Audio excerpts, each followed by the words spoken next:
Secret Notes of a Guru. Samael Aun Weor. Preface. God has no favorite children. God is the favorite of some of his children. From Hermetic Wisdom. Secret Notes of a Guru comes to reveal to us the intimate life experiences of a master of wisdom, many folds and recesses that remained completely dark and full of enigma for the devotees of the path. Today, with this book, the sacred veil of the sanctum sanctorum of the sacred human temple is completely torn, where only the glory of the intimate shines, seated like a divine and ineffable monarch on the sublime throne of the heart. Millions of pages and thousands of bombastic volumes have been written to give light and wisdom to humanity, but until now never in life had even a simple pamphlet been written that revealed the terrible teachings revealed by the greatest book written since the world began, and this book is called Secret Notes of a Guru. The pain and bitterness that martyrizes each being comes to be the unavoidable consequence of their poorly organized life, distanced from God and his immutable laws. All these teachings are being presented to humans so that they learn to listen to the voice of the heart, which is the voice of intuition, that is, within us, our sacred intimate, and to listen to it and attend to its calls. We must prepare ourselves internally through these teachings, because for now humans only listen to the voice of their personal interest, which divides them and places them against one another, only to later plunge them into the chaos of despair and pain. In these conditions of humanity, the sublime grace of the Masters has allowed Gnostic wisdom to return to humans, and a herald of the new era raises his voice gracefully, defying the most terrible attacks amidst the dark thundering of the thoughts of such destructive minds. Master Aun Weor has presented 5 works including this one, The Perfect Marriage, The Gateway to Initiation, The Revolution of Bel, Treatise of Occult Medicine and Practical Magic, Zodiacal Course, and Secret Notes of a Guru, with the Treatise of Medicine and Practical Magic ready to come out in its due time. These works contain a powerful esoteric wisdom, and their comprehension requires not only spiritual maturity, but training of the organism and a conscious awakening of the soul, which is the sublime researcher of the divine procedure. All these teachings provoke in the unprepared the most extravagant comments, and the executioners would wish to have us within their reach to satiate their depraved instincts and thus silence our consciences in the mud where they wash their hearts. The discomfort caused in some readers by the affirmations revealed by Master Aun Weor, such as when he speaks of the divinity of his spirit and the wonders the intimate can do in each person, exalts them and provokes their lowest passions. But the reality of it all is that perverse souls do not like to be told about the divine, nor to be told about the gods. Instead, when they are told about demons, you will observe how they enjoy and celebrate the one who labels himself as such, because then they find themselves in their element, and this class of affirmations does not annoy them. When we were making these considerations, some questions arose from certain disciples which Master Aun Weor answered with clarity and accuracy. We transcribe these questions and answers so that readers may understand the reason for the attitudes of those who fail to grasp the meaning or depth of these teachings. Question: Master, why do you call the spiritualists of the classroom and the word caged parrots?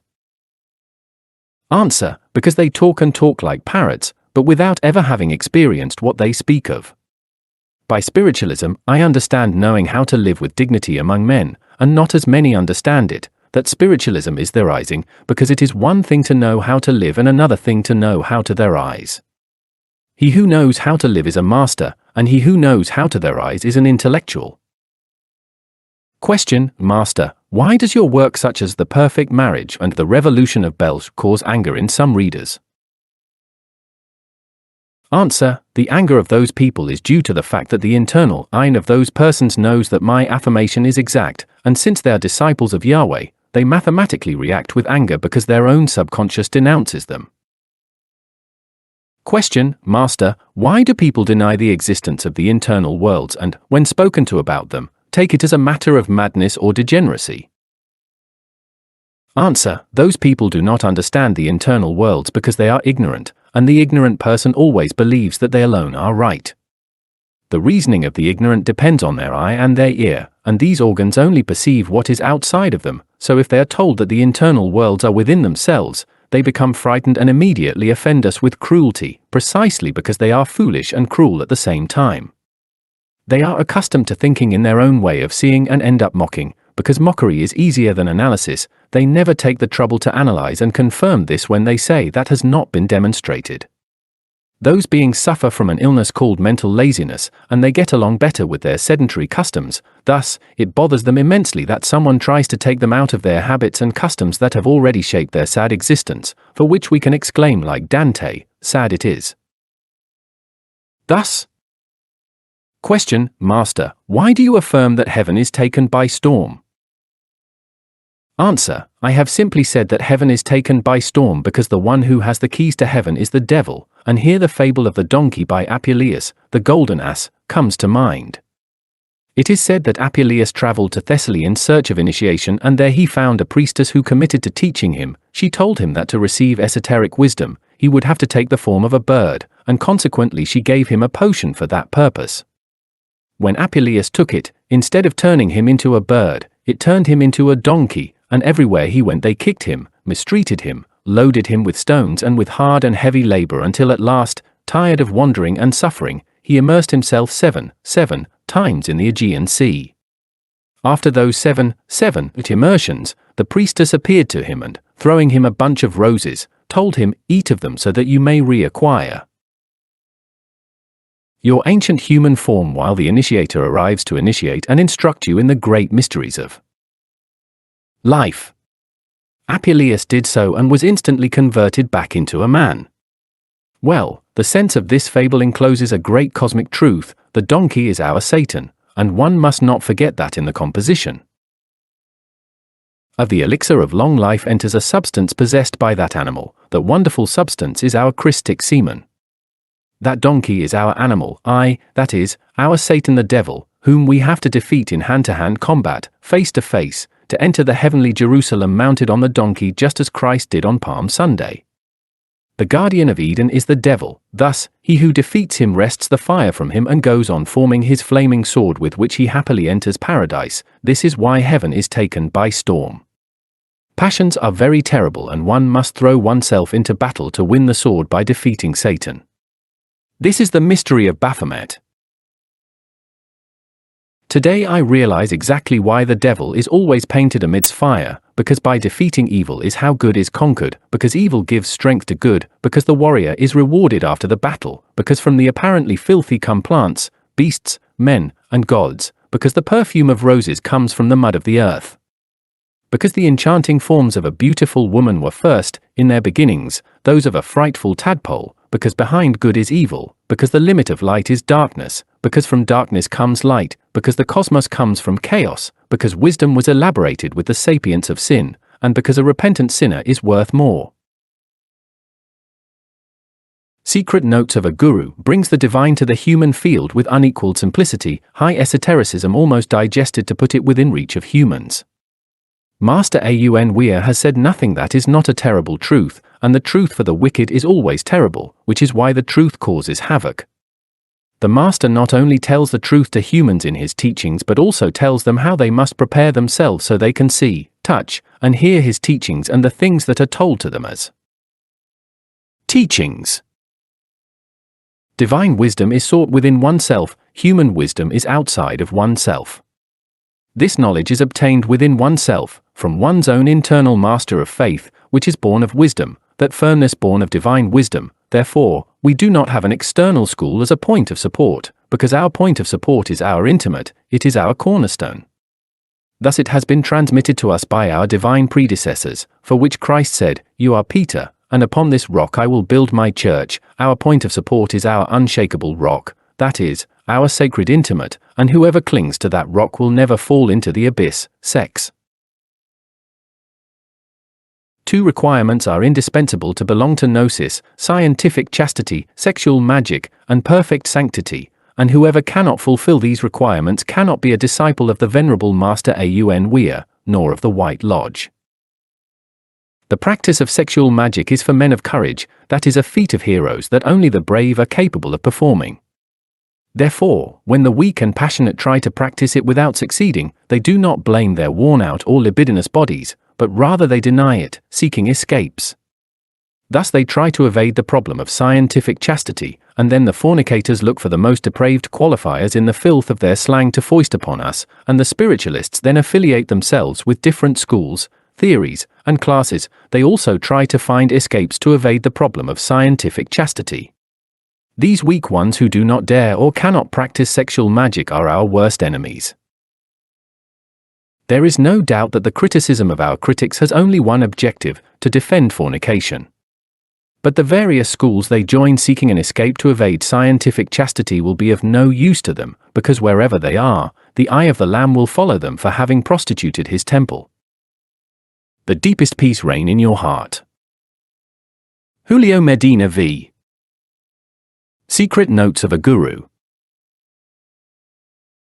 Today, February 25, 1952, I have been meditating deeply on the esoteric meaning enclosed in chapter 11 of Revelation, and there was given me a reed like unto a rod, and the angel stood, saying, Rise, and measure the temple of God, and the altar, and them that worship therein. Verse 1, chapter 11, Revelation. How wise this verse turns out to be when I think that this temple of God, or better said, of my God, is built by one within their own internal worlds, as the fire of Kundalini rises through the center of the reed like a rod, the spinal column. Truly, the temple of the intimate must be measured with a reed. It is wonderful to see in the internal worlds how one raises their temple as the sacred fire rises cannon by cannon along that reed of our spinal column. The dome of the temple is concluded when the fire reaches the pineal gland, the diamond eye, or center of polyvigilance, where the splendid thousand-petaled lotus resides, shining like the halo of all the Christified ones over their heads. That regarding the two witnesses also seems very interesting to me. These two witnesses are the nervous strands called by the Hindus Ida and Pingala. These two strands are related to the ganglia, and through them ascend the solar and lunar atoms of our seminal system. These are the two olive trees, and the two candlesticks standing before the God of the earth. And if any man will hurt them, fire proceedeth out of their mouth, and devoureth their enemies, and if any man will hurt them, he must in this manner be killed. I sincerely apologize for that oversight. I inadvertently provided the original Spanish text back to you instead of the translation. Here is the full English translation of the pages you provided, following your instructions to omit page numbers and symbols. Secret Notes of a Guru, translation. These have power to shut heaven, that it rain not in the days of their prophecy, and have power over waters to turn them to blood, and to smite the earth with all plagues, as often as they will. Verses 4, 5, 6, chapter 11, Revelation. When we understand that the sacred fire is awakened by the contact of the solar and lunar atoms of our two witnesses, the two ganglionic strands, and that the flaming sword is our very own Kundalini, then we understand the meaning of these verses.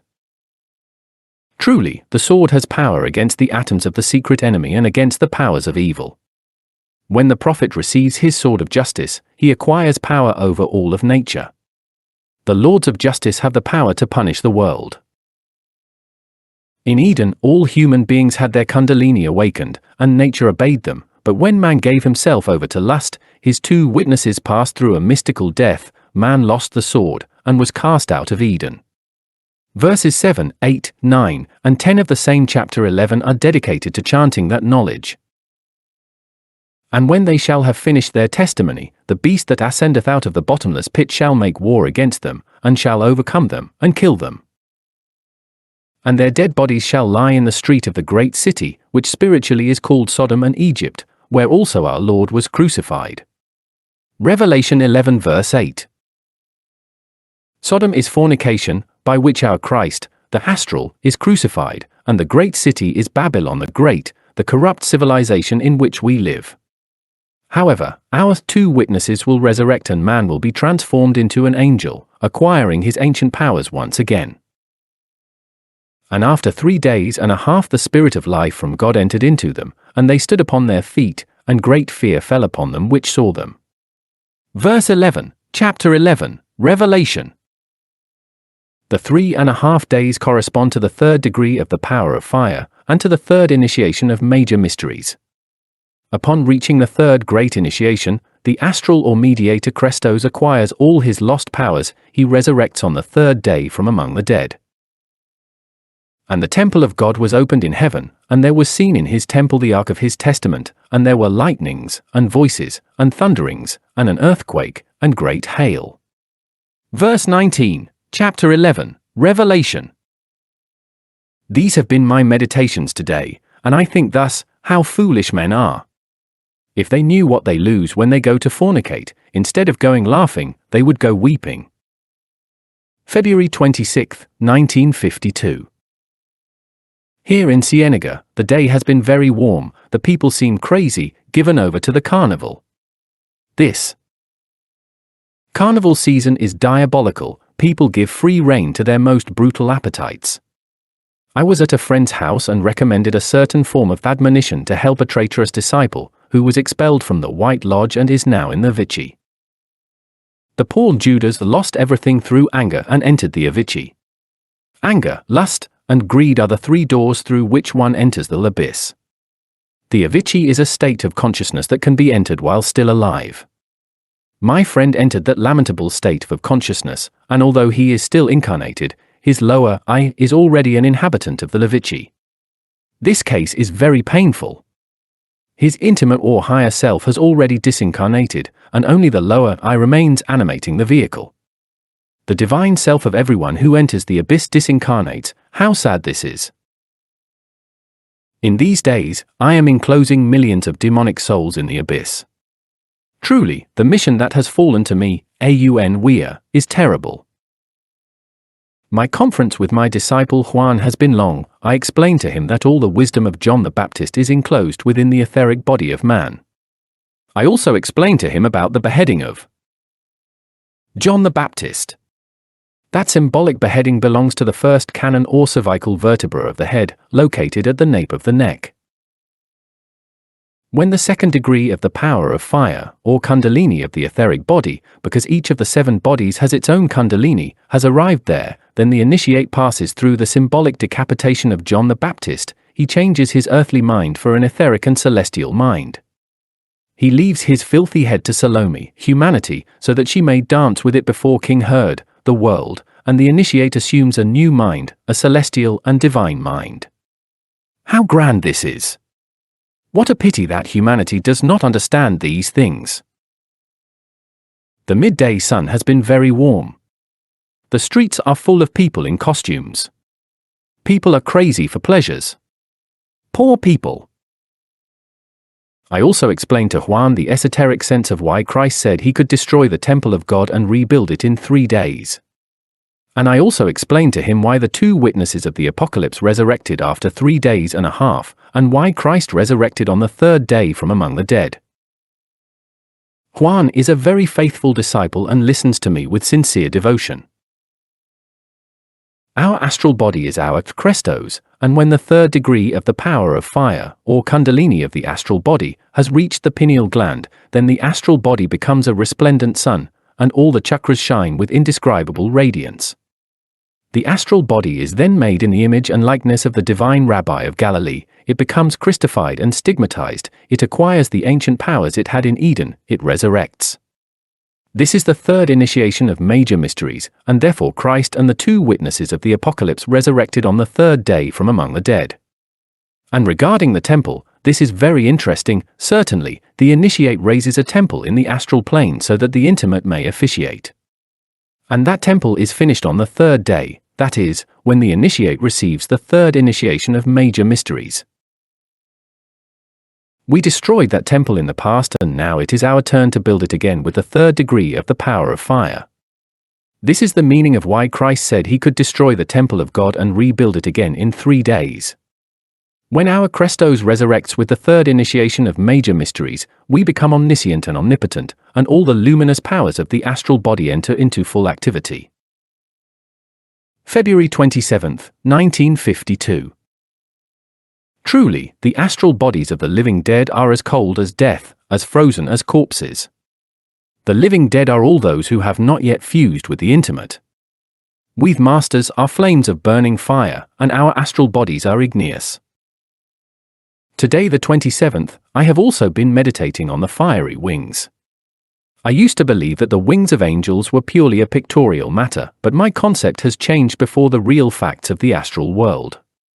Certainly, when the sacred fire of the astral body has reached the vertebrae or canons of the astral body related to the pulmonary chakras, the initiate receives fiery wings, and he truly receives a pair of small wings that characterize him as an angel. Then special teachings are given to the adept related to the functioning and movement of the astral body. The initiate is also taught to know the difference between men of electric temperament and men of magnetic temperament, etc. The power of the fiery wings is very interesting. The astral body of a Christified one is a thing of beauty, the wound in his side is deep, and his stigmata of the feet, hands, sites of flagellation, and crown of thorns give the astral body the divine beauty of the martyr of Golgotha. The fire of the Kundalini must rise through 33 canons related to 33 sacred chambers of the astral world. In each chamber, a celebration is lived. These are the festivals of the temples and the festivals of the gods. The sacred fire rises by practicing sexual magic and living a holy life. Through supreme efforts of sexual magic, we triumphantly cross each of the 33 chambers of the great Masonic Lodge of the astral plane. I have been discussing the work of Michael with my wife priestess. Truly, behind this gigantic mission entrusted to me, which is to put millions of perverse souls into the Avicii, is Michael, the great prince of the sons of light, and the great planetary Logoi. Michael directs, and I execute the orders I receive directly from my father Samael. Certainly, there are two classes of masters, those who direct and those who dominate. In the past, Michael personally fought against the demons. Now he directs as a great architect the work that I, Aun Weor, am performing. Over time, Michael rose from dominator to director. Daniel, the prophet of God, had already prophesied this in the following biblical verses. And at that time shall Michael stand up, the great prince which standeth for the children of thy people, and there shall be a time of trouble, such as never was since there was a nation even to that same time, and at that time thy people shall be delivered, every one that shall be found written in the book. Verse 1, chapter 12, Daniel. That delivered people is the people of light, the good humanity, who are written in the book of life. And then, Daniel, speaking of the selection of personnel and of the Avicii, says the following, and many of them that sleep in the dust of the earth shall awake, some to everlasting life, and some to shame and everlasting contempt. Verse 2, chapter 12, Daniel. The entire 12th chapter of Daniel refers to this same thing. Currently, millions of souls are entering the abyss. This is frightening, this is terrible, truly, human evolution failed, and only a handful of select souls will manage to fuse with their intimates to enter the angelic kingdom. These prophecies of Daniel are being fulfilled at this moment in a terrible way, and millions of human beings, incarnated and disincarnated, are entering the abyss. I have been conferring about all of this with my wife priestess over the table after our meal. The sea breeze strongly shakes some coconut palms and the sea roars loudly on this Atlantic coast where we live happily. February 28, 1952. A new morning full of mist on the shores of this immense and vast sea.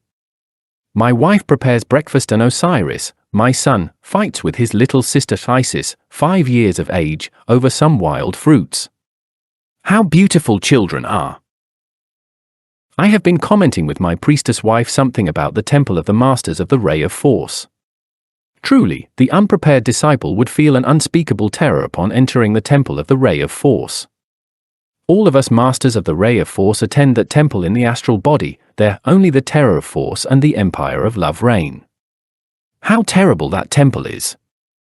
The forces that go into activity there are frightening. All the masters of that temple are true veterans of the battle of life. On their faces one notes the painful traces of the terrible struggle for one's daily bread. In all of them one clearly sees the painful traces of the terrible battle for daily subsistence. All of them have made themselves masters by fighting in the great battle for existence. What a hard reality this is! Here in this temple of force, I do not see a single pietist. What became of the Theosophists? Where are the sublime theorizers of Rosicrucianism? What became of all those parrots of the spiritualist schools, who talked and talked so much? Where are they? In this temple, I only see warriors of life, veteran men of the great battle, faces that reveal having suffered much on the physical plane. Here in this temple, there are no theorizers. Here I do not see those bombastic spiritualists who talked so beautifully on the physical plane. What I see here are crude realities and masters with suffering faces. I sat down to converse with one of them who looks like a beggar. The superiors admonished him severely so that on the physical plane he might fix himself up and dress with more decorum, for it is not right for a master to walk around with broken shoes and a dirty suit. The master must always dress decorously and live neatly dressed, in accordance with the era and the environment in which it is his turn to work. Everything that is done on the physical plane repercusses in the astral, and if on the physical plane we walk like indigents, that is how we will look and how others will see us on the astral plane. Thus, we must take care of our persons. When Christ comes in the age of Aquarius, he will be born as a man among men, and he will dress and fix himself in accordance with the fashion of the era. Those who think that he must present himself in accordance with the fashion of ancient Jerusalem are mistaken, and it will only be known that he is the Christ by his works, by his deeds, for the tree is known by its fruits. The coming of the Christ is needed so that he may explain and clarify well the doctrine that he taught us, and which all religious sects have totally disfigured. When he comes, there will no longer be wicked people, because all the wicked of this era will have already fallen into the abyss. Christ will come in Aquarius, and at that time there will only be good people upon the earth. Another comment we made with my priestess wife after breakfast, at the moment she was preparing to go buy groceries at the market, related to sexual magic. Certain perverse, tempting demons of the astral tempted me last night with a dark phallic cult taught by Cherenzi in his book titled The Kundalini, or the Igneous Serpent of Our Magical Powers. Said demons wore horns on their foreheads and spoke to me in the following terms: the way you practice sexual magic is very wrong, you can spill the semen and your Kundalini will still rise. Thus spoke the tempting demons, and I answered them in the following way: you do it that way, but I continue my practices as I am going, because I am a member of the White Lodge. The demons then withdrew defeated. They wanted to make me fall, and they were mistaken just as Yahweh was mistaken with Christ. The abyss is full of those who are mistaken. Nature is very wise, and while it is true that she placed seminiferous channels in man to ejaculate or expel the semen so that man could reproduce his species and do his apprenticeship as a man among men, it is also true and very true that nature placed around the spinal column her two spermatic channels so that man could make his semen rise upwards, toward the head, in order that he might do his apprenticeship as an angel. These two spermatic channels are the two witnesses of the apocalypse, the two olive trees, and the two candlesticks before the throne of God, the intimate. When these two witnesses resurrect, man becomes an angel. We, the white magicians, also enjoy the female, but we enjoy her wisely without harming ourselves. We introduce the member into the vagina of the woman, and instead of expelling the semen, we make it rise upwards, toward the head, withdrawing in time before the spasm to avoid the spilling of that wonderful substance of our Christic semen. Restrained desire makes our seminal energy rise through the spermatic channels to the head or holy chalice of the initiate. This is how we awaken our Kundalini and become angels. We have already grown tired of being donkeys of reproduction, and through so many millions of years, we already did our apprenticeship as man, and now we want something better. We want to do our apprenticeship as angels. We want to be angels, and Mother Nature is so wise that she gave us our two candlesticks so that we may light them before the throne of God, the intimate. I believe that we humans have already suffered too much, and that we have the right to be angels. We want happiness. We need to be joyous and happy angels. No more pain. No more bitterness. Let happiness come. Let the demons fornicate, let them awaken their Kundalini negatively, let the Cherenzists fornicate if they so please, but we, the members of the White Lodge, never, never ever, cohabitate, nor will we cohabitate, because we follow the path of perfect holiness and chastity. March 1st, 1952. Today I have been meditating on the mystery of Baphomet. Last night I received a certain secret degree, and the temple festivals were solemn for that reason. The curious thing about the case was that the black magicians, full of hatred, commented on my degree saying that I was stealing from them. And truly, sword in hand, I have had to fight them to wrest the esoteric degrees from my spinal column. Heaven is taken by storm. One must wrest the light from the darkness. Wisdom is elaborated with the sapience of sin and the vertigo of the absolute. The rose elaborates its perfume with the mud of the earth. Thus, the mystery of Baphomet is a mystery of alchemy. Between the horns of the devil shines the torch of the word.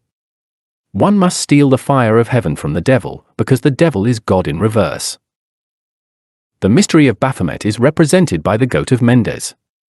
The torch placed between the two horns of Baphomet is the word of life. It is the sacred fire that we must steal from the devil, learning to enjoy the woman without spilling the semen. It is the fire of Kundalini, whose degrees we must steal from the black magicians, even if they label us as thieves. This is the mystery of Baphomet. From the darkness comes the light, and the cosmos comes from chaos. Baphomet is a devil with a 5-point star on his forehead. He has the breasts of a woman, one arm is male and the other female. With one hand he points toward the white moon, and with the other toward the black moon. The lower belly is veiled, and the sexual organs are expressed by the caduceus of Mercury. The face of Baphomet is that of a goat. The picture of Baphomet encloses the secret of sexual magic. The 5-point star above the brow of Baphomet is the eye of Brahma. It is the clairvoyance of the clairvoyance, which is the intimate. When the soul fuses with the intimate, the 5-point star shines upon its forehead, and the union with the intimate is only achieved by learning to enjoy the woman without spilling the semen. Thus the torch of fire is stolen from Baphomet. Thus is the fire stolen from the devil, because by connecting ourselves sexually with the woman we fill ourselves with the terrible fire of carnal passion, and then, by retaining the semen and dominating the passion, we steal the fire from the devil and become angels. This is the mystery of Baphomet. This is the hidden meaning of the goat of Mendes. The fire must be stolen from the devil, and that is why the devil lives amidst the fire. March 2nd, 1952. Yesterday I had thought of embarking on a boat for Barranquilla, and I could not because my little daughter Hypatia fell ill.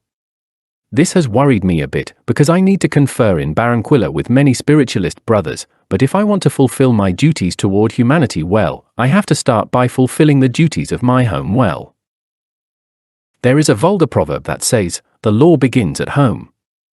That is the law, and he who does not know how to fulfill the duties of his house will much less know how to fulfill them toward humanity and toward the cosmos. What would be said of a master who goes on a trip leaving a sick child behind? In the past, I fathered my children before achieving the high initiation. Today I have been totally prohibited from fathering children again. Nevertheless, today my home must serve as a good example for my fellow citizens, for a master must be an exemplary citizen. Aun Weor is already an angel. Aun Weor is my true being. Aun Weor is my higher I. But I, Victor Manuel Gómez R., am his lower personality, the lower I of the Master Aun Weor, the Bodhisattva of the angel Aun Weor. Thus, Victor Manuel Gómez has to be an exemplary citizen, as he is the Bodhisattva of a master. Thus, I am man and I am angel. My angel works in the cosmos, he is the rider of chapter 19 of Revelation, and I, his Bodhisattva, live as a man among men. This is the mystery of the double personality, one of the greatest mysteries of occultism. The Bodhisattva of a master is made of all the animic, igneous, and etheric extracts, which come to be something like the substratum of the lower bodies. The Bodhisattva comes to be the human soul of the master. We have two souls, one divine and another human.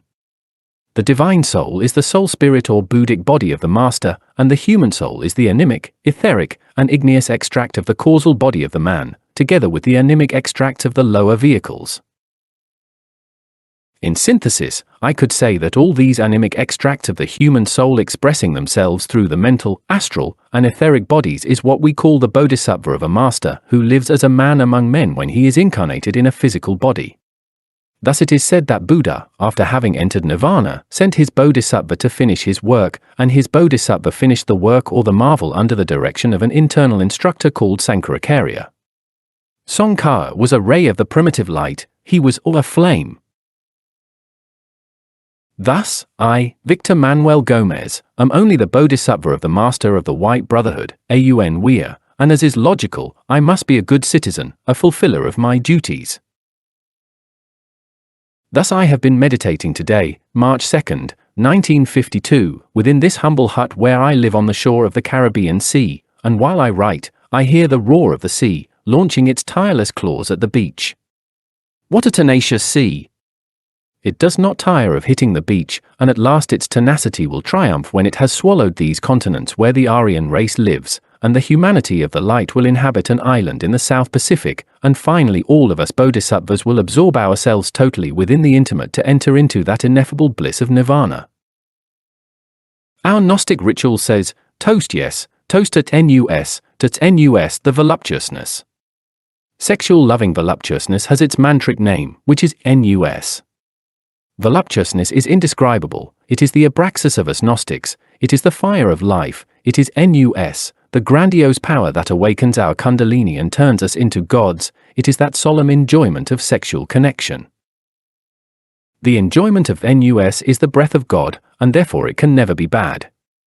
The sexual enjoyment of nus is a legitimate enjoyment of man, but one must learn to toast at nus without harming oneself. Our motto is thelema. This word is the mantric name of will. If you go to a woman, do not forget the whip, exclaims Friedrich Nietzsche. That whip is the whip of the will, that is the whip that allows us to dominate the beast and enjoys nus without harming ourselves. Nus turns us into gods, therefore the Master, raising the chalice, exclaims, Almighty Seti, Cosmic Seti, you whose brilliance illuminates the worlds, you who are the breath that makes everything tremble and shudder with the sign of the cross, I conjure you, great being, so that you appear upon your throne of the solar globe. Open then the way of the gate of creation, and trace a path of relationship between us, and let your light illuminate our understanding, animate our heart, let it inflame our blood to achieve our incarnation. This is how the Master sings to nus, the voluptuousness. The whole secret resides in connecting sexually with the woman and withdrawing without spilling the semen. This is the solemn secret of nus. This is invoking Isis in the flame of the serpent. Therefore Isis exclaims thus, you may come to my breast and enjoy, leaving a trail of incense extended, you must give all, absolutely all, for a single kiss of mine. And the Master answers Isis thus, you also must give all for a single kiss of mine, and the guardian, symbol of the force of the will, finishes by exclaiming, but to him who in the glory of this moment should give dust, everything will be denied, everything for him will be lost. Thus, force of will to enjoy Isis without spilling the semen, that is all. Our motto is thelema, will. Let us invoke the fire.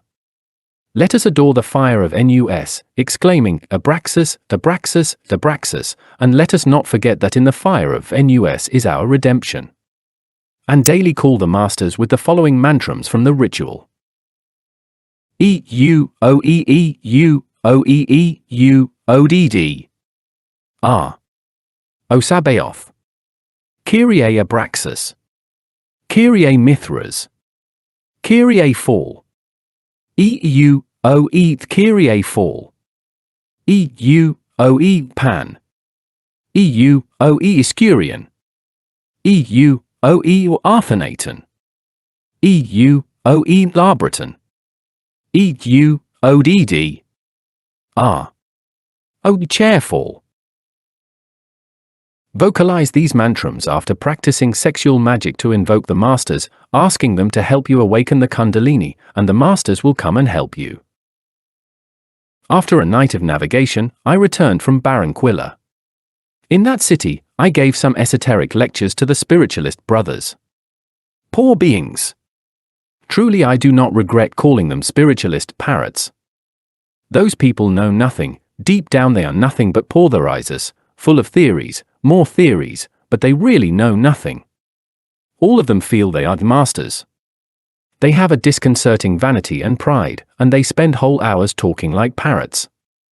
Parrots without realization. I know highly intellectual men there who, deep down, are truly intellectual donkeys. They have never had even a flash of clairvoyance, and they wait to die to see and touch the internal worlds, and yet they say they are great spiritualists, and they parade in the lecture halls with a majestic air, feigning a fraternity they have never felt. Those are the spiritualist brothers. I know simpler beings, I know true initiates who work directly under the direction of the sacred college of initiates of the White Brotherhood, within the suprasensible worlds, and yet they are totally illiterate.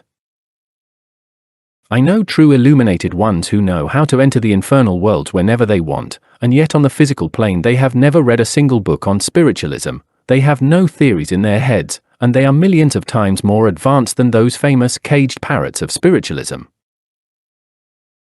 I am convinced that theories do nothing but break the hidden powers of man. In practice, I have been able to verify it. I have been teaching the practice of astral projection to many, and those who had not warped their minds with so many theories could easily learn to enter and leave their physical bodies at will, but to the spiritualist parrots that seemed extremely difficult, because they have warped their minds with the foolishness of the intellect, they have broken their mental bodies and have lost all their powers. I have seen that intellectualism vampirizes, sucks, and absorbs all the animating forces of the being, and that is how I explain why the spiritualist parrots do not have enough strength to exit consciously in the astral body. The state of those beings is truly lamentable. I have been speaking to them, but they do not understand me. They have minds so petrified within the brain that when a true adept speaks to them, they simply qualify him as fantastic and delusional, for the mind of an adept escapes that crude materialism to which they are so subjected, and since they cannot understand him, they resolve instead to criticize and even ridicule him. That is the state of understanding of those poor spiritualist parrots. Spiritualist schools are totally intellectual. Within these schools, the human mind resolves to divorce itself from the intimate in order to shut itself inside theories. This is why I affirm, in this 20th century, all spiritualist schools are black. Everything that divorces itself from the intimate is black. In the remote past, authentic mystery schools existed in the physical world, but today those schools of internal instruction must be sought within our interior universe. The current spiritualist schools of the physical world are all, absolutely all of them, dens of black magic. Now they are in Barranquilla with yet another school. Some shrewd people from Caracas decided to found another school called the Order of Aquarius, and it seems the business is working out for them. They already have land, properties, etc., in several countries. They speak of a certain farrier, whom they present as an avatar, and naturally, they are recruiting the unwary to fatten the cow even more. However, the parrots of spiritualism cover their weaknesses with that statement, already so commonplace, that they need those schools allegedly to learn their first letters. How foolish! 20 centuries have passed since Christ came to earth and they still have not learned their first letters. These fools believe they can mock the holy doctrine of the Nazarene with impunity. These fools believe that by learning theories they are going to liberate themselves. Those dullards do not want to realize that maxim of Christ which says, "Seek ye first the kingdom of God, and his righteousness, and all these things shall be added unto you." Which of those fools has fulfilled even the first commandment of the law of God, love God above all things, and your neighbor as yourself? Which of those eunuchs of understanding is capable of kissing the executioner's whip? Which of them fulfills the sixth commandment of the law of God, which says, "Thou shalt not fornicate"? Fools, dullards! Which of you has reached perfect chastity? Do you believe that you can replace the law of God with the theories and the Jews of your dark schools? Cretins! Do you not know that you are the temple of the eternal living God, and that the Most High dwells in your heart? How long must it be said to you that God is within your heart? How much longer? The Lord's Prayer was taught to you precisely so that you would learn to converse with your inner God, and yet you go around seeking subterfuges within schools. How foolish you are! Do you think, perhaps, that you can know more than God? If you understood the magical power of the Lord's Prayer, if you understood what that great gift from God signifies, then you would say, "Give me to drink. Lord, give me to drink." And God would give you to drink from that fountain of eternal life, and he who drinks from that fountain shall never thirst again. A Lord's Prayer well prayed takes at least 1 hour. One must close the eyes and turn the mind away from external things, drowse a little, and then focus the mind on the intimate, loving the intimate, adoring the intimate, and meditating deeply on each word of the Lord's Prayer, on its conceptual content, as if conversing familiarly with the Father who is the intimate, the beloved, who resides within, deep within, in the depths of our heart. This is how we can converse with the internal Master, and after a certain time we will hear his voice, and we will see his face, and he will teach us the profound divine wisdom. Then, why do we have schools? The Master is within, and he is the one who teaches us. Let us purify ourselves, my brothers, so that the Master can teach us. Do not go around seeking escapes, practice the teachings of the Nazarene, and you will have resolved all your problems. March 8, 1952. Today I was visited by a campesino, peasant, from the Sierra Nevada de Santa Marta.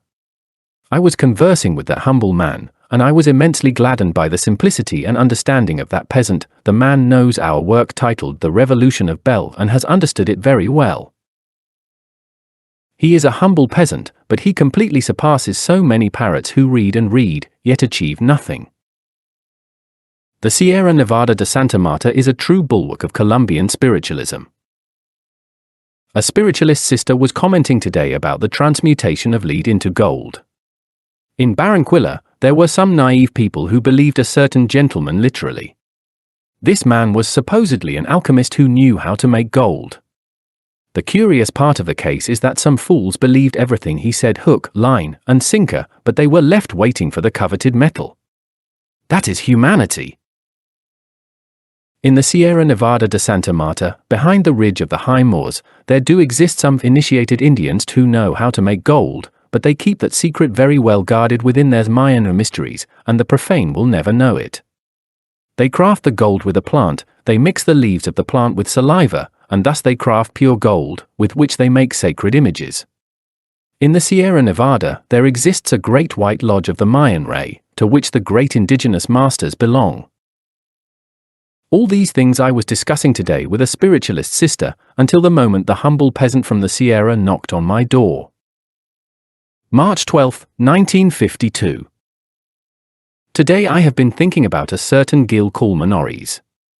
I invited said gentleman one night to the holy Gnostic unction. The gentleman took water instead of the consecrated wine, that is to say, said man flatly rejected the redeeming blood. Truly, the tree is known by its fruit, and that fruit of Gil Kulmanoris is black. Gil Kulmanoris is an emissary of a black lodge supposedly called the Order of Aquarius. No white mage can ever reject the redeeming blood. With that act, Gil Kulmanoris, the emissary of the black lodged Aquarius, committed in the middle of the 20th century the greatest of all infamies, which is to reject the blood of the martyr of Golgotha. The holy unction that Christ practiced in the house of Joseph of Arimathea, the Roman senator, contains a deep and transcendental meaning, which is that of transubstantiation. Epiphany is the ascension of Christic forces in man. Therefore we exclaim in our ritual, this act of which I bear witness symbolizes transubstantiation. And Jesus said unto them, I am the bread of life, he that cometh to me shall never hunger, and he that believeth on me shall never thirst. Verse 35, chapter 6, St. John. And he took bread, and gave thanks, and brake it, and gave unto them, saying, This is my body which is given for you, this do in remembrance of me. Likewise also the cup after supper, saying, This cup is the New Testament in my blood, which is shed for you. Verses 19 and 20, chapter 22, Luke. The priest in a state of ecstasy perceives the substance of Christ, and then transmits that same substance to the bread and the wine, so that the Christic forces detach from the material part, and then act upon our organism, Christifying it and preparing it for our redemption. When several people gather around a table to celebrate the holy unction, just as Christ taught us in the house of Joseph of Arimathea, the invisible presence of the martyr of Calvary is there, because the Master spoke very clearly when he said, For where 2 or 3 are gathered together in my name, there am I in the midst of them. Verse 20, chapter 18, Matthew. The holy unction should be practiced in the homes of all our Gnostic brothers, and not in temples of brick, stone, or cement. Each family can practice its Gnostic unction daily, without the need to attend places of religious exploitation, such as all those Rosicrucian, Spiritist, Catholic, Theosophist classrooms, etc. The holy unction shall be verified around a table at home, and when the hour was come, he sat down, and the 12 apostles with him. Verse 14, chapter 22, St. Luke. Thus, every home can become a Gnostic temple, and the head of every family a priest. No more lodges, no more schools, no more sects, no more infamies, no more exploitation. The temple is within ourselves, and the high priest is Christ. Aquarius is coming, the age of light. Down with chains. He wants no slaves. When a group of people around a table are verifying the holy unction, the ceremony reverberates in all 7 planes of cosmic consciousness, and opens a channel through the 7 worlds through which the sublime energies of the solar logos descend, and thus the bread and wine become true accumulators of Christic atoms, which upon reaching our womb spread throughout our entire organism, Christifying and sublimating it for initiation. On a certain occasion, I performed the following clairvoyant study on the holy Gnostic unction. I was taken in spirit to the exquisite world of Nirvana. There I saw 7 sublime beings sitting around a table. Among them were some ladies full of ineffable beauty. These beings were celebrating the holy Gnostic unction. I sat among them around a table, then I descended to the Buddhic world, and there I found those same beings celebrating the holy Gnostic unction. The scene diminished slightly in beauty. I descended 1 plane further and reached the causal world. There I also saw those 7 beings celebrating the holy Gnostic unction. The beauty seemed to diminish little by little. I descended to the world of the mind, and the astral world, and as I went descending, the luminous majesty of that sublime ceremony seemed to diminish more and more. Finally, I looked out onto the physical world. It was then that I was able to find 7 people who in flesh and bone were gathered around a table practicing the holy Gnostic unction. That ceremony was being carried out in all the cosmic planes of manifestation. The ceremony was being performed inside a family home. Then I said to myself, how great this is! How sublime! Today, in this book, we deliver the Gnostic Mass, so that every family can verify the holy Gnostic unction at their table. This ritual was the same one that Christ celebrated in the house of Joseph of Arimathea, and that the apostles celebrated during the time the Master was incarnated with a physical body. This ritual had been kept secret for 20 centuries, but today we deliver it publicly, adapting it to home life, so that the family can verify their sacred supper within their own house. Upon the table, the cups, the bread, and the wine shall be placed. 7 lights or wax candles shall be lit, and the ritual shall be verified. The unction shall begin with these words. Gnostic Mass. I approach the altar of God, which edifies the mind and kindles the splendor of an eternal youth. He climbs the steps, approaching the altar, and turns again to the faithful, saying, Christos be with you. Acolyte, may he illuminate your spirit. Facing the altar. Come, O holy word. Come, O sacred name of the force Christos. Come, O sublime energy. Come, O divine mercy. Come, O supreme City of the Most High. The priest turns and traces a cross upon the forehead, another upon the chest, and finally, a circle from left to right starting at the center of the forehead, following through the left shoulder and the region of the heart to return through the right shoulder, closing in the same place where it began.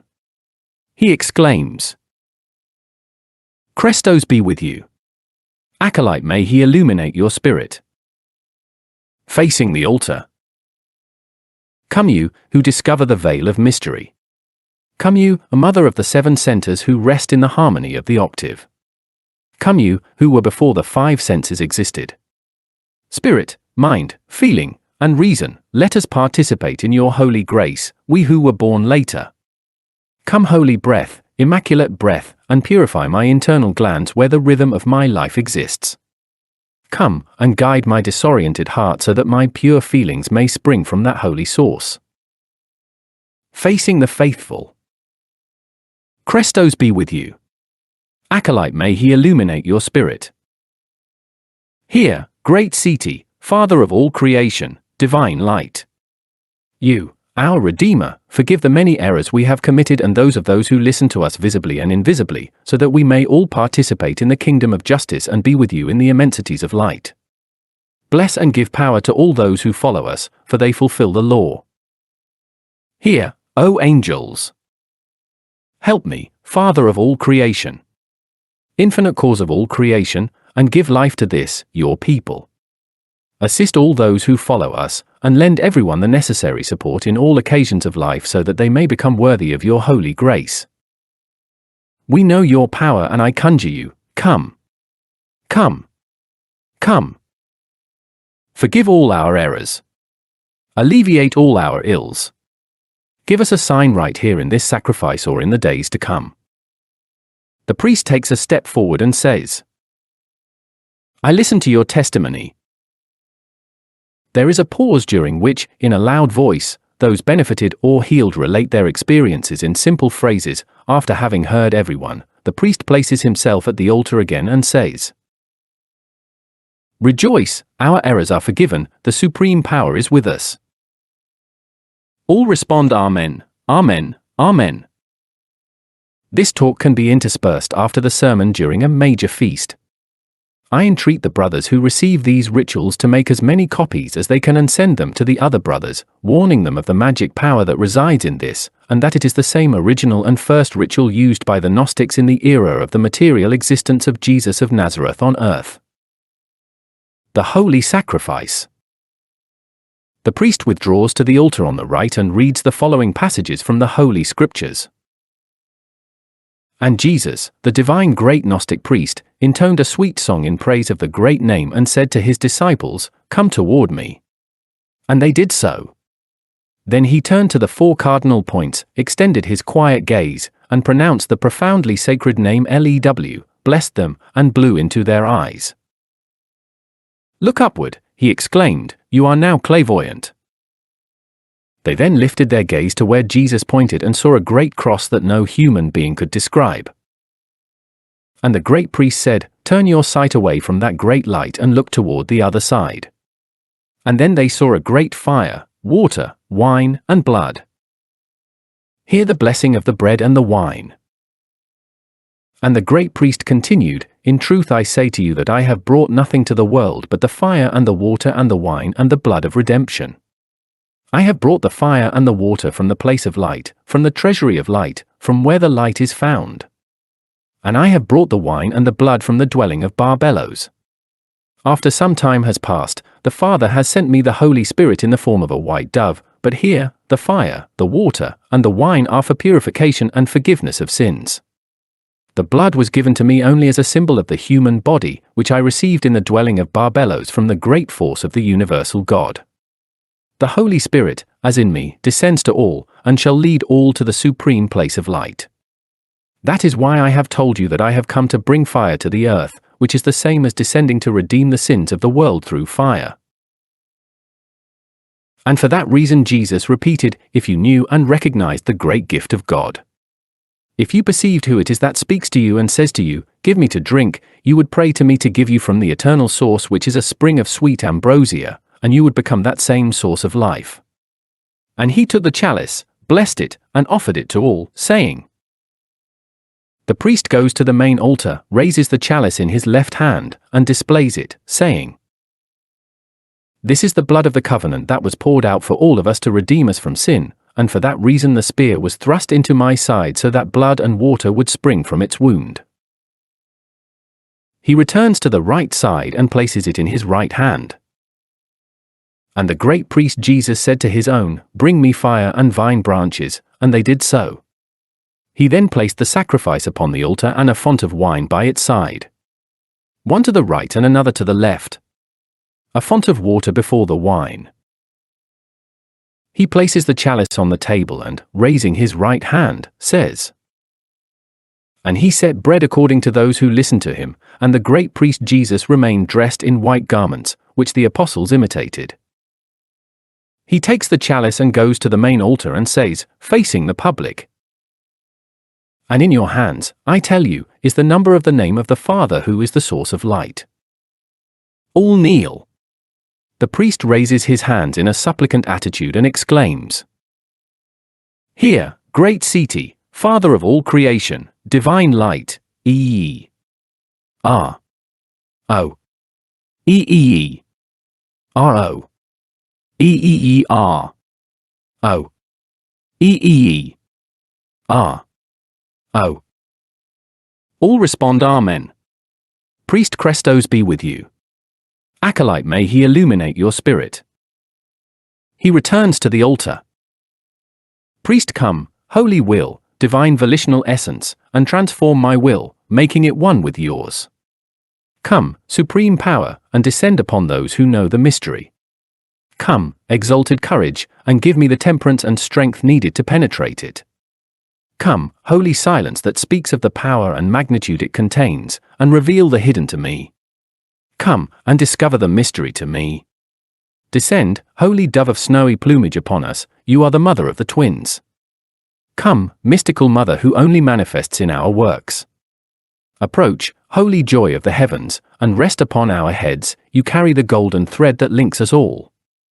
Encourage us who participate in this sacrifice of the Eucharist, celebrating in this holy remembrance of yours, to purify and strengthen ourselves. Help us to receive the light, you who have now called us toward the faithful. Christos be with you. Acolyte, may he illuminate your spirit. All stand. The priest, I believe in the unity of God, in the Father as an impersonal, ineffable, and unrevealed entity, whom no one has seen, but whose force, creative power, has been and is molded into the perennial rhythm of creation. I believe in Mary, Maya, Isis, or under whatever name, in the physical force symbolizing nature whose conception and birth reveals the fertility of nature. Acolyte, I believe in the mystery of Baphomet and the demiurge, spirit between God and the creature. Priest, I believe in a transcended, superior church, maintained in pure souls, in the white hierarchy, represented by the white brotherhood which has its exponent in the holy Gnostic church, directed by patriarchs, apostles, bishops, and priests. Acolyte, our law is love, life, liberty, and triumph. The priest, our motto and emblem is Thelema. I believe in the community of purified souls, just as the bread is transformed into spiritual substance. I believe in the baptism of wisdom, which performs the mystery of making us human. I know and recognize the essentiality of my life conceived as a totality without a chronological end, encompassing the orbit outside of time and outside of space. Also be it. The priest goes to the public or to the lateral altar and preaches the Gnostic mysteries. After the sermon, he returns to the altar and pronounces the prayer to the cross. Full of joy and overflowing with faith, we come to you, O cross, O holy rose, holy and divine. You who give the balm for every wound and encourage the fire that kindles life. You, who give life, offer me your cross which I recognize as my own. I know of your mysteries, of the sacred mystery that envelops you, for you were gifted to the world to make limited things infinite. Your head rises majestically until touching the sky so that you may be the symbol of the divine logos. So that in your structure, the intersection of the wood placed across that forms your two arms may preside as two immense hands, stretching out to drive away sinister forces and inferior powers. To unite in a church of holy fraternity all human beings of pure and noble heart. Your foot, like a spear, is driven into the earth so that you may redeem, so that you may help through your volitional impulse all the entities that dwell beneath the soil, in the inferior regions of the world, and that through multiple incarnations they may reach divinity to be eternally reunited with you. O you, cross of marvelous destinies, placed by the Most High in the multiplicity of the universe so that you may be the redemption of the human race. O you, immaculate beauty, who are the trophy of the victory of the Christos. Who are a magnet of life. Who offer life with your holy tree. Who extend your roots like gigantic fingers through the depths of the soil to bestow your fruit in the infinite heavens. O you venerated cross, who are the holy gift of the sweet name like a vine that flourishes in the garden of the Lord. O you light, divine rose on the cross, who give your strength and your sacred power to those who have deserved it in the hard battle and lead them up the mystic ladder that is stretched from earth to heaven, from matter to spirit. O holy and blessed cross! In you, redemption is latent, and under your power and sublime light we all take shelter to make the offering of this holy sacrifice of the Eucharistic unction. After this prayer there must be a moment of meditation, while the priest, deacons, and faithful are kneeling. After this moment, those who are to participate in the Eucharist should be all those who congregate around the altar. And the priest, now standing, first offers the host or bread saying, "This is my body, receive it for your redemption." This phrase is repeated by the priest each time he delivers the bread or host to each of the attendees. Once this act is finished, he takes the chalice in which grape juice or non-alcoholic wine is placed and offers it to each of the participants saying, "This is my blood, receive it, for it has been shed to redeem the world." It is repeated each time when giving the drink. After having first passed the bread to everyone, then immediately the wine, the priest returns to each one and, placing his hand on their head, says, "May peace be with you so that you may participate in the light." Then, after concluding with everyone and while everyone is still kneeling, the priest raises his hands in an attitude of blessing and says, "Receive the sign of the Holy Cross upon your necks and upon your lips so that you may be heirs of the light." All raise their right hand and the priest intones the mantra. E R O E R O E R O. Then the priest crosses his hands over his chest and all those congregated sing the Te Deum Laudamus. Holy, holy, holy, Lord of Sabaoth. Finally, the priest gives the Aaronic blessing. This is the simple form, taken from the fundamental works of the primitive religion, and it is in itself a powerful action of ceremonial magic that brings health and well-being upon the attendees.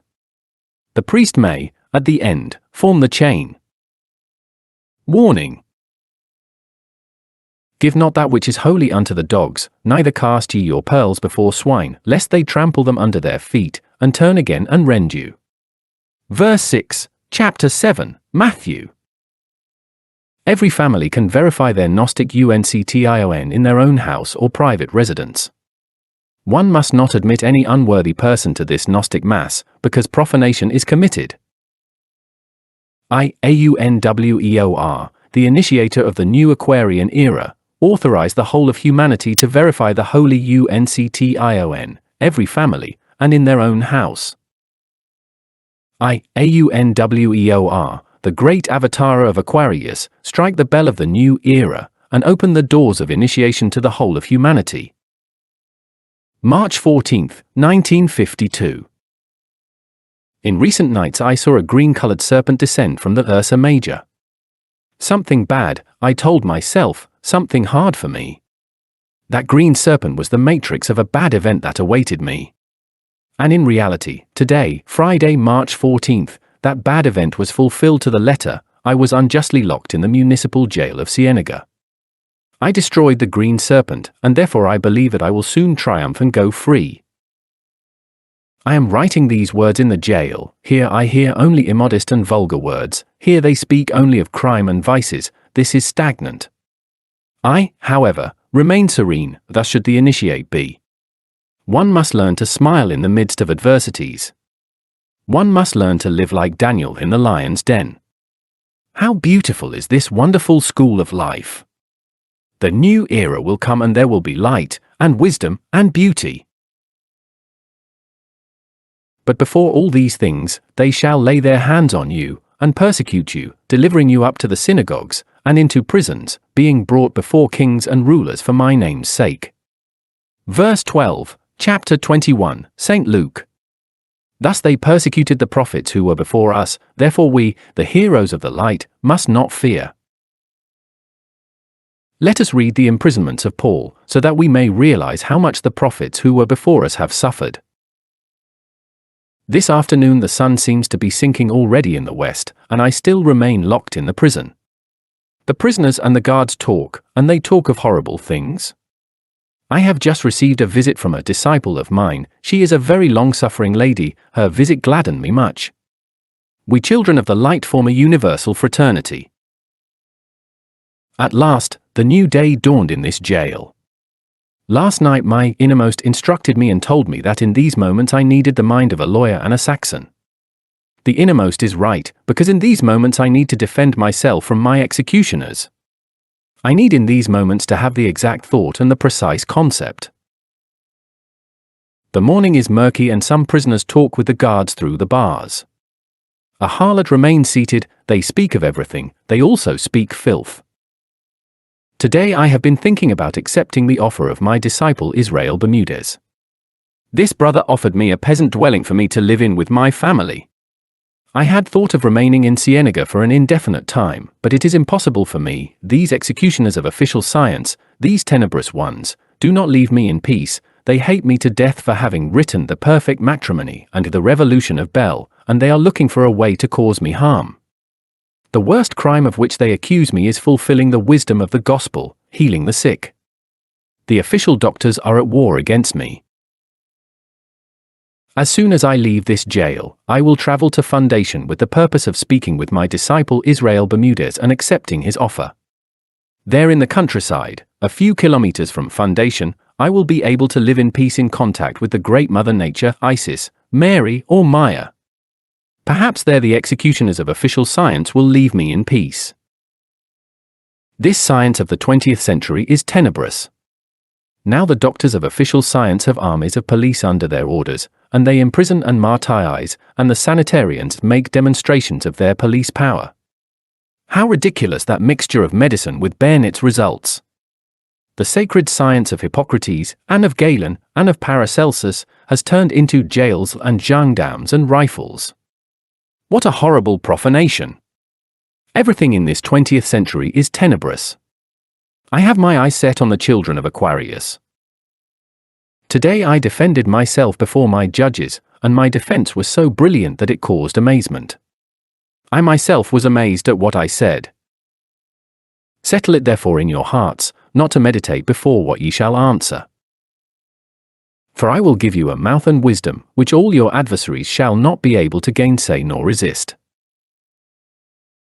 And ye shall be betrayed both by parents, and brethren, and kinsfolks, and friends, and some of you shall they cause to be put to death. And ye shall be hated of all men for my name's sake. But there shall not an hair of your head perish. In your patience possess ye your souls. Verses 14, 15, 16, 17, 18, and 19, chapter 21, St. Luke. This 20th century is an era of unprecedented darkness. Never had such a black era been known. Everywhere wars and rumors of wars are heard. People only speak of killing and being killed. That word kill, or they killed him, or he killed, is only heard on those planets where human evolution has failed. That is a horrible word of the Levici. In the black moon-orbed Lilith and on Earth, that word is heard everywhere. Today on our Earth, there is no place where one does not hear that repugnant word. All this proves the horrible failure of our terrestrial evolution. Human evolution failed. Everywhere armed armies are seen. This corrupted civilization will be destroyed by blood and fire. Our Lord, the Christ, spoke clearly in the following verses. And when ye shall see Jerusalem compassed with armies, then know that the desolation thereof is nigh. Jerusalem symbolizes our entire current earth, or rather, our entire present civilization. Then let them which are in Judea flee to the mountains, and let them which are in the midst of it depart out, and let not them that are in the countries enter thereinto. For these be the days of vengeance, that all things which are written may be fulfilled. Verses 20, 21, 22, chapter 21, St. Luke. Before long, the Third World War will break out and the present civilization will be destroyed by blood and fire. The entire earth will become a gigantic cemetery where only crosses, crosses, and crosses will be seen. And we will plant the flag of Aquarius upon the smoking ruins of that enormous cemetery. The new era is a birth of nature, and every birth is painful. Only a select group of souls will be able to have a physical body in Aquarius, and there will be light, and wisdom, and beauty. This is the first resurrection, because the second will be in Sagittarius. Blessed and holy is he that hath part in the first resurrection, on such the second death hath no power, but they shall be priests of God and of Christ, and shall reign with him 1,000 years. Verse 6, chapter 20, Revelation. The sum of 1,000 years is decomposed Kabbalistically as 1 plus 0 plus 0 plus 0 is equal to 1, that is, one age. That age lasts 2,000 years. During those 2,000 years of Aquarius, the select humans will be priests of God and of Christ, and will reign with him throughout Aquarius. Frontiers will disappear, and the entire earth will be a single homeland of love and fraternity. But in Capricorn, another black age returns, and the evil souls who are currently entering the abyss will return again to incarnate on our earth, and they will then be given another magnificent opportunity to repent of their wicked deeds. And when the 1,000 years are expired, Satan shall be loosed out of his prison, and shall go out to deceive the nations which are in the four quarters of the earth, Gog and Magog, to gather them together to battle, the number of whom is as the sand of the sea. And they went up on the breadth of the earth, and compassed the camp of the saints about, and the beloved city, and fire came down from God out of heaven, and devoured them.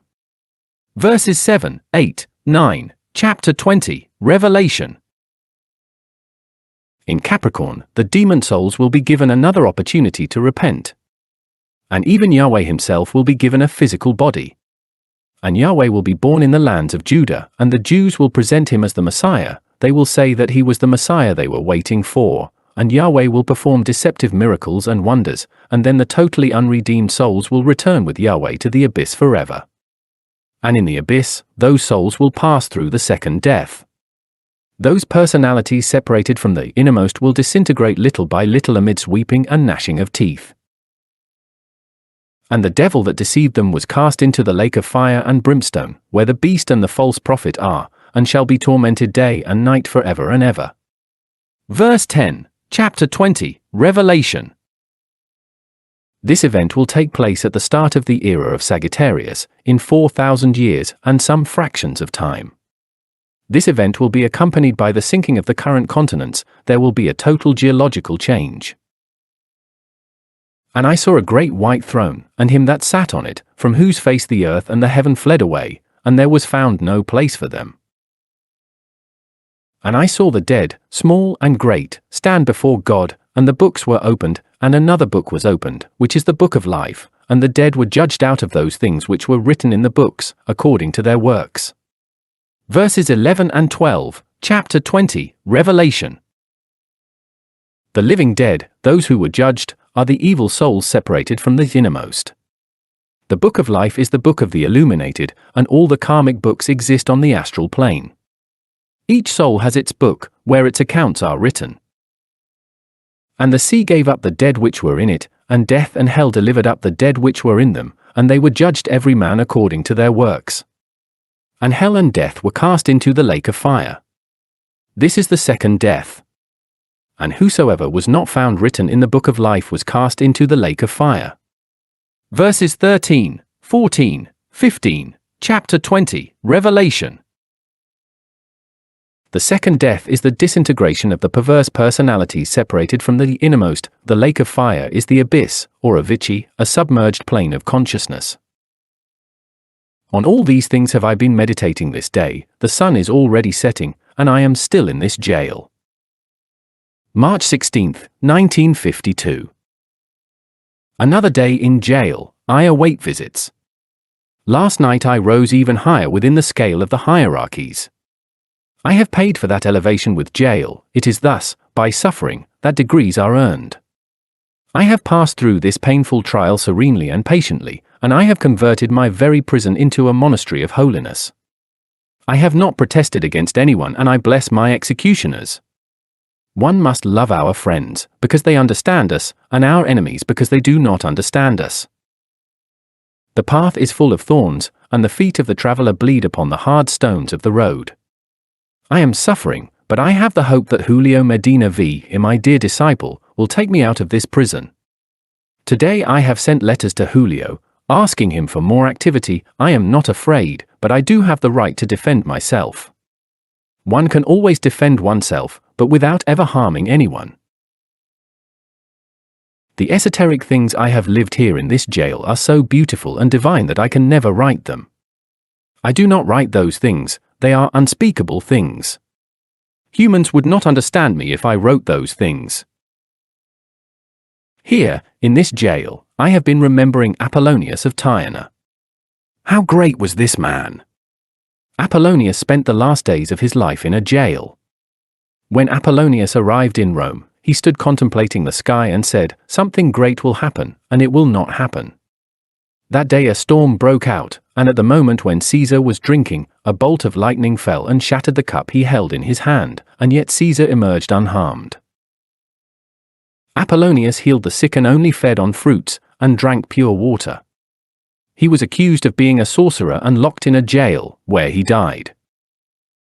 Here in this jail today I have remembered the great Apollonius of Tyana. All of us prophets of humanity have been martyrs, therefore in the Apocalypse, they speak clearly to us, saying, "Fear none of those things which thou shalt suffer. Behold, the devil shall cast some of you into prison, that ye may be tried, and ye shall have tribulation 10 days. Be thou faithful unto death, and I will give thee a crown of life." Verse 10, Chapter 2, Revelation. All the progress of the initiate is based on numbers. 1 + 2 + 3 + 4 is equal to 10, and for that reason it is said to us, "And ye shall have tribulation of 10 days." The entire path of initiation is one of horrible tribulations. He who embarks on the path of initiation enters the road of the most terrible bitterness. The basis of initiation is chastity, but behold, within every common and ordinary human being there is always Satan, the beast of fornication, the animal ego that develops the intellect in us and creates the false intellectual science of which the men of the 20th century are proud. Notwithstanding I have a few things against thee, because thou sufferest that woman Jezebel, which calleth herself a prophetess, to teach and to seduce my servants to commit fornication, and to eat things sacrificed unto idols. And I gave her space to repent of her fornication, and she repented not. Behold, I will cast her into a bed, and them that commit adultery with her into great tribulation, except they repent of their deeds. And I will kill her children with death, and all the churches shall know that I am he which searcheth the reins and hearts, and I will give unto every one of you according to your works. Verses 20, 21, 22, 23, Chapter 2, Revelation. Thus speaks the universal ego to Jezebel, and he shall cast into the abyss Jezebel and all those who commit adultery with her, the children of fornication. No fornicator can be an initiate. The Kundalini rises based on chastity, holiness, and intense pain. The path of initiation is a trail of tears and bitterness. One must rise through the 7 scales of fire based on pain and bitterness. These 7 scales of power of the fire are symbolized by the 7 falls and 7 risings of Christ on his ascent toward Calvary. In the moments that I write these lines, the visitors approach. The afternoon is hot, and only horrible things are heard in the jail. I submerge myself within my internal God, and in him I feel full of plenitude. Thus have I learned to live like Daniel in the lion's den. Thus have I learned to convert my prison into a monastery of love, light, wisdom, and holiness. How beautiful is the school of life! Let us rejoice, brothers. Let us rejoice. I hear some prison guards speaking in a way of anger. The visitors are impatient. Some women and children wait with infinite anxiety to see and greet their beloved prisoners. I am in the midst of pain, and I think, this is how the great cosmic initiations are earned. The gendarmes are closing doors and preparing everything to receive the visitors. Poor gendarmes! How tenebrous is the kingdom of the devil! The visits were all full of love. The prisoners were very happy, and the visitors embraced their beloved prisoners. My priestess wife cried upon saying goodbye to me after the visit. 3 more friends visited me. I thanked them much for their visit. My priestess wife and I commented something about the new degree I received, which cost me jail. My wife is well informed of everything because she is an initiate and nothing can be hidden from her. The visit seems to have perfumed the tenebrous atmosphere of this jail. The perfume of fraternity is sublime. Love is the incense of the gods. The sun is already setting in the west, and I continue meditating. March 17, 1952. Another dawn in this jail. Last night I was investigating the 33 subterranean chambers of the old Egypt of the pharaohs. Those 33 subterranean chambers were like 33 halls communicated with each other by 33 portals. The archaeometric order of these chambers was an exact representation of our spinal column. The initiate went passing from chamber to chamber as his sacred fire of the Kundalini rose cannon by cannon, that is, vertebra by vertebra. Undoubtedly, each of the 33 cannons corresponds to one of those chambers. Thus, in each chamber, the initiate was received with a great feast. The ascent of the Kundalini through each cannon is slow, meticulous, and difficult. Each cannon has its tests and its special conditions of holiness. However, one can accelerate the ascent of the Kundalini, but this costs much pain, and much bitterness and hardships. Those ancient mysteries of old Egypt, and those 33 chambers, must now be sought within ourselves, in the internal worlds. The ancient mysteries are now found in the internal worlds, and as the sacred fire ascends through our dorsal spine, we are received in each of the 33 sacred chambers. The 3 cannons of our head are those that cost the most tears. There one must pass through unspeakable bitternesses that must be endured in the raw flesh, necessities, jails, enemies, misery, etc. That is terrible. Each of those cannons, vertebrae, or the pyramids must be paid for with unspeakable trials. But the courageous one launches himself to take heaven by assault, cost what it may. The most powerful mantrams known to awaken the Kundalini are the following: Kandil, Bandil, R. One must raise the voice on the first syllable of each word, and lower it on the second syllable of each word, in the form of a chant, and the letter R must be vocalized as if imitating the sound of the rattles of the rattlesnake in a high-pitched way, or like the sound of a motor, but in a high-pitched way. All these things I have been meditating today. They say the lawyer will take me out of this jail, and I hope it is fast. I am not ashamed to say that I was in jail, and that is why I write, so that the men of Aquarius may know the bitternesses through which their avatar Aun Weor had to pass. The people of this 20th century do not understand me, but the children of Aquarius will understand me. Thus, brothers of Aquarius, hear me well, the men of the 20th century were barbarians and they entered the abyss. You will enjoy peace while they are locked in the abyss, but when they emerge from the abyss again, the earth will be filled once more with horrible darkness. Take advantage, then, of the 2,000 years of light. Realize yourselves deeply and prepare yourselves to face the darkness of Capricorn. There is no doubt that this world stage, where the great battle between the powers of light and of darkness takes place, will have to be changed for a new stage. And I saw a new heaven and a new earth, for the first heaven and the first earth were passed away, and there was no more sea. Verse 1, chapter 21, Revelation. Here it speaks clearly and precisely about a geological change of the Earth's crust. I have been investigating the north and south poles of the Earth deeply, and I see that these 2 poles are becoming completely etheric. The great explorers of Antarctica affirm that this continent is a world of images. Those images float in the polar atmosphere, thus, the poles of the Earth are etherizing.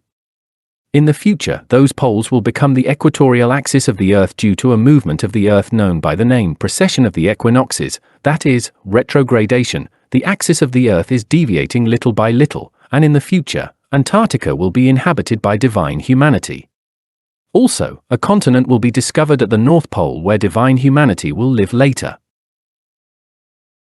Today the polar continents are uninhabitable, they are surrounded by water, snow, and ice, therefore the Apocalypse says the following. And he showed me a pure river of water of life, clear as crystal, proceeding out of the throne of God and of the Lamb. Verse 1, chapter 22, Revelation. Observing Antarctica clairvoyantly, we see in the future a divine humanity living in great happiness. And 1 John saw the holy city, New Jerusalem, coming down from God out of heaven, prepared as a bride adorned for her husband. And I heard a great voice out of heaven saying, Behold, the tabernacle of God is with men, and he will dwell with them, and they shall be his people, and God himself shall be with them, and be their God. And God shall wipe away all tears from their eyes, and there shall be no more death, neither sorrow, nor crying, neither shall there be any more pain, for the former things are passed away. Verses 1, 2, 3, 4, chapter 21, Revelation. In Antarctica, only the true initiates can live, the authentic disciples of our Lord the Christ. The rest, that is, the bulk of humanity, will inevitably go to the abyss. Therefore the Apocalypse warns us thus. But the fearful, and unbelieving, and the abominable, and murderers, and whoremongers, and sorcerers, and idolaters, and all liars, shall have their part in the lake which burneth with fire and brimstone, which is the second death. Verse 8, chapter 21, Revelation. The second death is horrible.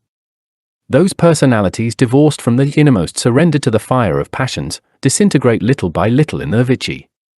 The avicii is a submerged state of consciousness whose material center of cosmic gravitation is the black moon, called by astronomers the Lilith. The avicii is a plane of submerged consciousness. The avicii is the lake burning with the fire of passion. The avicii is a submerged world, the abyss. And it is painful to say, but human evolution failed, and humanity is falling, almost in its entirety, into the horrible abyss. There is no doubt that in Capricorn many of the souls who experience the pain of the abyss will finally resolve to follow the teachings of the Christ. But woe to those souls who, at the beginning of Sagittarius, have not repented of their sins, for then they shall return to the abyss forever, and shall be tormented forevermore.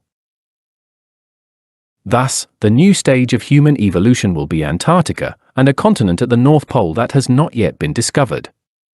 The current continents will gradually sink to the bottom of the sea. The future of humanity lies at the poles. When the current poles become the equatorial axis of the Earth, the polar continents will already be totally etherized, and thus we will find that the future Earth will be etheric. The poles of the Earth are currently the stage of a powerful alchemical transmutation. Air, water, earth, and ice are at this moment transmuting into etheric material substances, something, we might say, physical etheric or etheric physical. Thus, the future Jerusalem will be the etheric earth of tomorrow. The entire 17th day has been one of hope for my freedom, and I see prisoners going free, while I continue waiting patiently for my release papers. The lawyer is defending me against the crime of healing the sick, for I am accused of that crime. I have placed my hopes in the lawyer, and I wait patiently for my freedom. How hard is the path of initiation? How terrible! But all this bitterness is well worth it, because the harder the hardships, the greater the festivals of the temples and the festivals of the gods. The pain of the just also has a limit, and the limit of that pain is the great festivals of the soul. Here, in this prison and between these walls and these bars, I, Aun Weor, feel triumphant and victorious. Nothing daunts me. I am powerful. I am filled with immense joy because I have snatched the torch of fire from Baphomet. Who could stop me in this luminous and triumphal march? Here in this prison, I have heard several prisoners protest, maddened with anger and full of desperation. I do not protest, nor do I despair, nor am I daunted, because my consciousness is illuminated by the innermost, and in the depths of my being only He who is all just shines. Rather, I have taken maximum advantage of these painful circumstances of my life to snatch light from the darkness and to rise even further within the luminous scale of the hierarchies of light. I cannot protest against the wonderful adversities that life affords me, and I consider that these wonderful circumstances must be utilized to the maximum to achieve great realizations. These bitternesses are magnificent opportunities that must be seized. The master does not fear, but neither is he careless. There is a right to defend oneself, but there is no right to cause harm to anyone. Thus, I am defending myself like a lawyer, but I am not accusing even my executioners. Rather, I affectionately shook the hand of the one who threw me into prison. This is how one must proceed, without hatred for anyone. We must love our poor enemies and kiss the executioner's whip. A jailer approached me affectionately and told me, "They are delaying you," and walked away. The sun already shines in the west, and I am surrendered to these deep meditations. Night approaches, and my release papers still haven't arrived. What could have happened? The afternoon fades, and the night arrives. March 18th, 1952. A new dawn. Today I have some good hopes. 18 is my number. 1 plus 8 is equal to 9. 9 is the number of the initiate. The masters are working intensely for my freedom.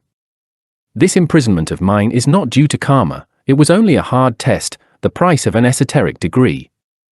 I have already earned that degree, and for that reason, I no longer have any cause to be in prison. I asked a master why they were not giving me freedom, and in a deeply compassionate tone, he broke a piece of ice and said to me, "There has been neglect." And truly there was no defense from the first lawyer, and it was necessary to change doctors, lawyers. There has been coldness, and that coldness can very well be symbolized by the ice of the public officials. I have just sent letters to my dear brother Julio Medina V asking him for a supreme effort for my freedom. Last night I sent letters to my esteemed disciple Israel Bermudez, from Foundation. Frater Bermudez is a doctor, and I have asked him for the favor of coming to free me from the claws of the doctors of official science. The masters of the White Lodge, gathered in formidable chains, are fighting for my freedom, but everything is dual in creation. There is a need for another intense activity in the physical world on the part of my friends to achieve my freedom. A work of high magic must be accompanied by another work in the physical world to achieve rapid success, and that is how the great successes of life are achieved. In these moments, a detective friend greeted me affectionately and tells me that my case is of no importance. He informs me that my lawyer is at the mayor's office, and that this lawyer will put me on the street. I say to myself, I will wait patiently. I see movement in this prison. Some prisoners dress joyfully to go free, and I continue waiting with patience for my freedom. I have just received a visit from Julio Medina V, and he informs me that there is no reason for me to be detained in this prison, since there is not even a detention order for me. Frater Julio Medina V appears optimistic and informs me that the lawyer affirms he will set me free this very day. Julio Medina V, the author of that formidable preface that adorns my work titled The Revolution of Beelzebub, has had mercy on me, and he himself has financed my defense and is fighting for my freedom. In the vestibule of the sanctuary, Julio Medina V makes an in-depth study of the prison system and reaches the conclusion that the prison system as a method of correction is useless, because as he himself says, evil is not fought with evil, but with good itself. And in practice, the prison system as a corrective method has failed. Julio Medina V, with his adamantine pen, sketches in his wonderful study a new system of human reform, which will undoubtedly be welcomed by the humanity of Aquarius. Up to the current date of the 20th century, no delinquent has been corrected in prison. Prisons are places of corruption, and there many who were not thieves become thieves and criminals. Julio Medina V's plan consists of replacing prisons with agricultural camps, giving each convict a plot of land to cultivate and a house to live in with his wife and children, in order to avoid the sexual problem of prisons, having a savings bank for convicts, in which the convicts would keep the monetary product of their agricultural sales. And thus, the day the prisoner leaves the agricultural farm, they would have the means to work in society. Having expert psychologists study the aptitudes of each convict and cultivate them in colleges or institutes established within the agricultural farms. And thus, doctors, dentists, shoemakers, engineers, etc., could come out of those prisons. Having educational cinema halls, libraries, lecture halls, etc. Julio Medina V suggests that instead of guards, high-voltage electric wires could be established around the extensive agricultural fields. Julio Medina V embraced this plan from a man with the vision of an eagle and developed it marvelously within his formidable study titled, In the Vestibule of the Sanctuary. To reform means to form again, and one cannot form again with evil but only with good, and for this reason, I believe that the plan Julio Medina V sketches in The Vestibule of the Sanctuary is called to fulfill a formidable mission in the future. That is why it is impossible to separate The Vestibule of the Sanctuary from the rest of the text titled The Revolution of Beelzebub, as that work is called to be the cultural basis of Aquarius, the same as the perfect matrimony. Another formidable point of The Vestibule of the Sanctuary by Julio Medina V is the economic problem of the world. Observing clairvoyantly the social organization of that beautiful humanity that will inhabit Antarctica, we see there the economic plan of Julio Medina V crystallized. There we see a happy humanity. Everyone will live in their own house and have a small orchard and a garden. There no one will go hungry, nor will there be landowners, and everyone will plant in their orchard and eat from their harvests. That same economic system rules among the cultured humanities of every advanced planet. And the terrestrial humanity will have to adapt to that sidereal cosmic order. For all this, I consider that The Vestibule of the Sanctuary will fully crystallize in the future, and then everyone will have to admire the Colossus who wrote this study. These have been my reflections on this morning, full of hopes for my freedom. The sun has reached the zenith of the sky, and I am still in this prison. The gendarmes distribute some coins to the prisoners so that they may feed themselves or order groceries. Some lunches enter, and I, submerged in my reflections, continue meditating and writing. At lunch, a friend brought me a copy of the defense my lawyer presented, requesting my immediate freedom. The defense is magnificent, and I believe I will triumph.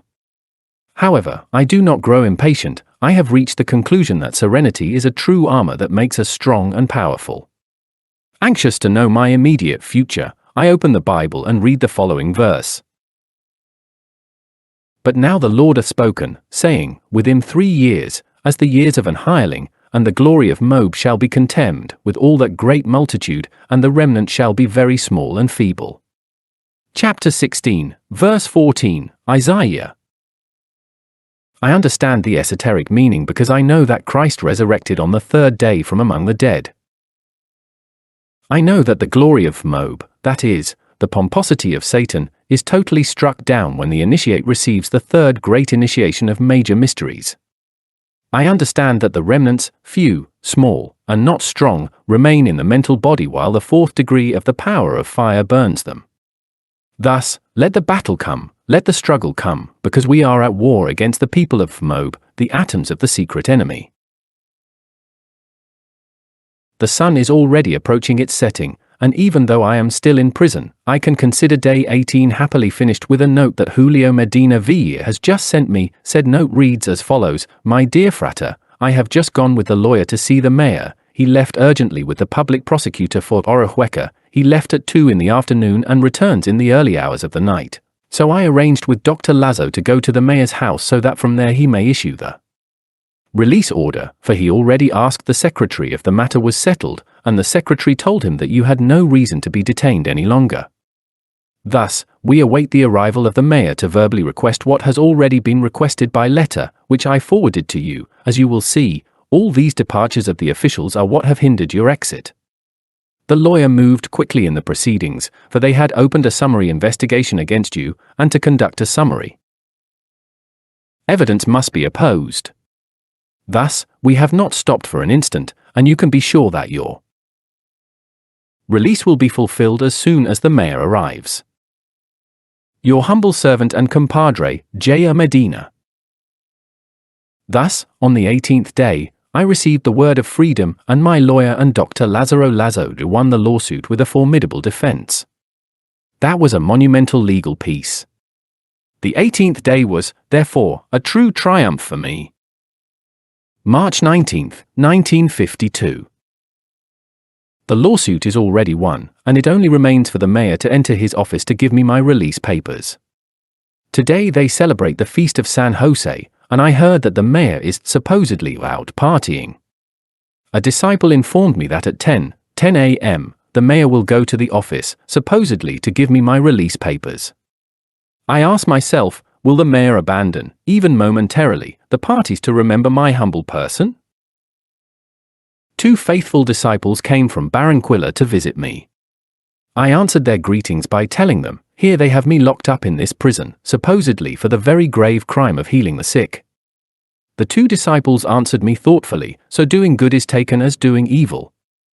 Immediately I continued my conversation telling them, here I feel joyful and powerful, nothing daunts me, and I have turned my prison into a monastery. This is how esoteric degrees are earned. I spoke a bit more with my disciples, and they left thoughtfully, hopeful that at 10 in the morning I would be released. But I keep asking myself, will the mayor leave his party to remember me? Indeed, the hour of 10 a.m. cited by the mayor has already passed. It is approaching 11 in the morning and the mayor has not gone to the office. He is partying. My lawyer and Don Julio Medina V attended the palace at the time set by the mayor, but it has all been useless. The mayor has not arrived. He is partying. Certainly, today is the day of the Feast of San Jose, and there is no office service, but the mayor gave his word last night that at 10 a.m. he would go to his office, solely to issue me my release papers, and yet the word was not kept. Why?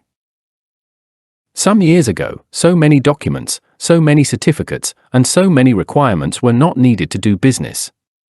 A man gave his word, and that man's word was a document. Today things have changed. Man has already lost the notion of the responsibility of the word, and even in the judicial offices, only ink and paper are admitted.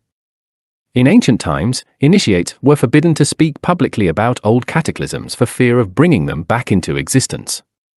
The initiates knew well that the word has an intimate relationship with the 4 elements of nature, and that speaking of a cataclysm is as much as evoking it and bringing it back into existence, and therefore initiates were forbidden to speak of old catastrophes outside the temple. Every word crystallizes through the tatwas, and that is how humanity has created its current life, disastrous and terrible, through the power of the word. In the Passion of our Lord Jesus Christ, the rooster could not be missing. This animal symbolizes the verb. In high esoteric masonry, the laryngeal chakra is represented by the occult degree of the rooster.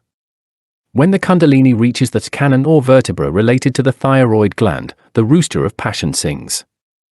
All the power of the verb resides in the sexual force of the rooster.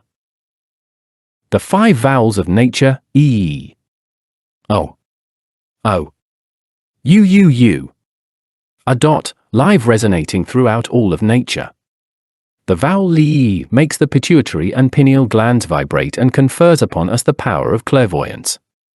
The vowel E makes the thyroid gland vibrate and confers upon us the power of the occult ear. The vowel Os makes the center of the heart vibrate and confers intuition. The vowel U awakens the solar plexus and confers the power of telepathy.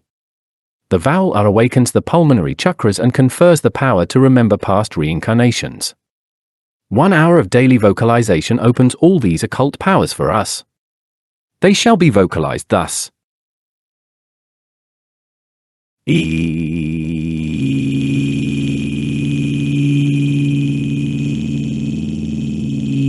O O O